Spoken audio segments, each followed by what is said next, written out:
warahmatullahi wabarakatuh. Saya Putri Nadila Amalia, kelas reguler B angkatan 2019, ingin menjelaskan materi tentang manajemen kinerja dan kompensasi. Untuk mengefisienkan waktu, saya akan menjelaskan manajemen kinerja terlebih dahulu. Manajemen kinerja adalah sebuah upaya komunikasi antara pihak atasan dengan karyawan dan dilakukan secara terus-menerus. Tujuannya adalah agar target atau visi utama perusahaan dapat tercapai.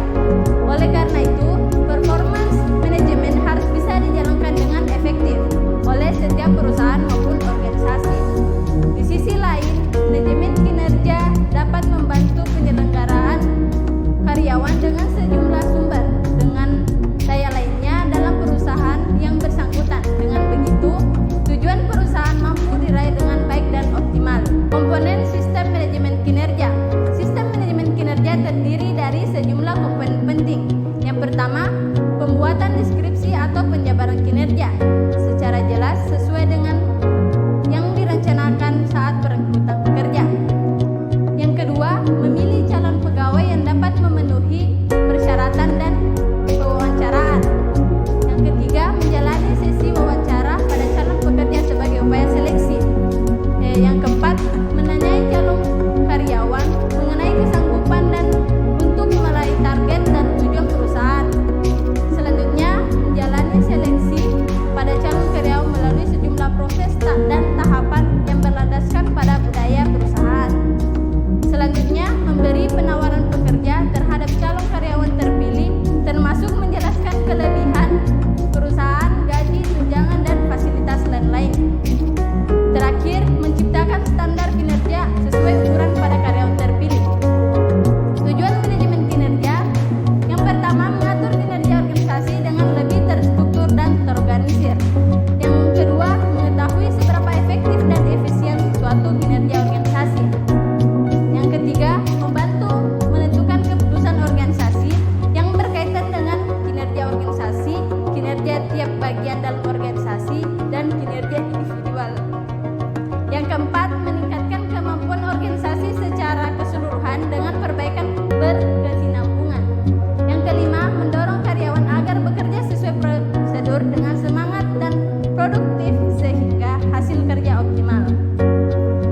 Selanjutnya, metode memaksimalkan dampak manajemen kinerja.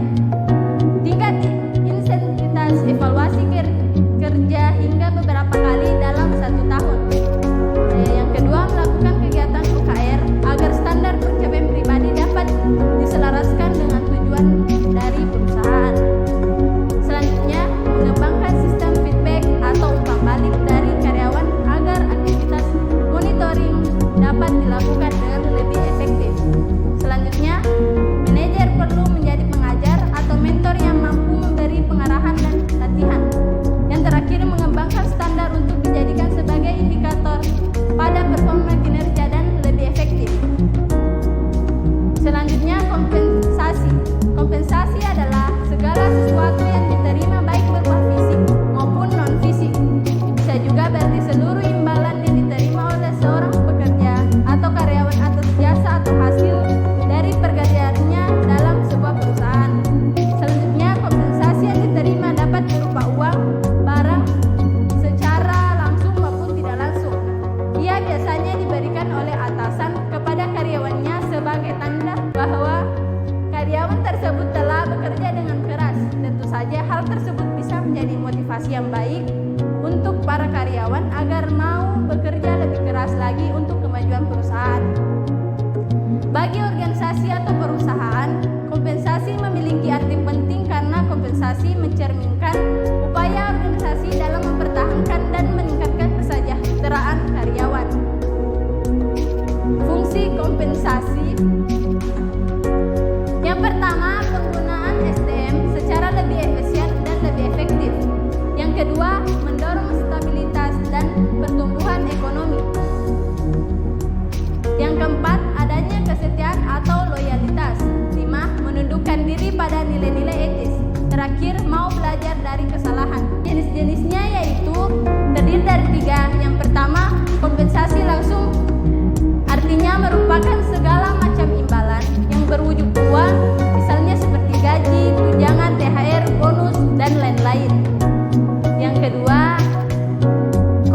kompensasi tidak langsung, yang bisa dibilang kompensasi jenis tidak langsung juga bisa berupa uang, tapi tidak akan bentuk secara cash, melainkan perusahaan memberikannya melalui pihak ketiga. Misalnya seperti ketika perusahaan mengikutkan karyawan ke dalam program asuransi atau hadiah yang melibatkan pihak ketiga. Yang terakhir, kompensasi non-finansial, yaitu diberikan kepada karyawan tidak dalam bentuk uang, melainkan dalam bentuk positif yang bermanfaat untuk karyawan. Sekian materi yang dapat saya sampaikan.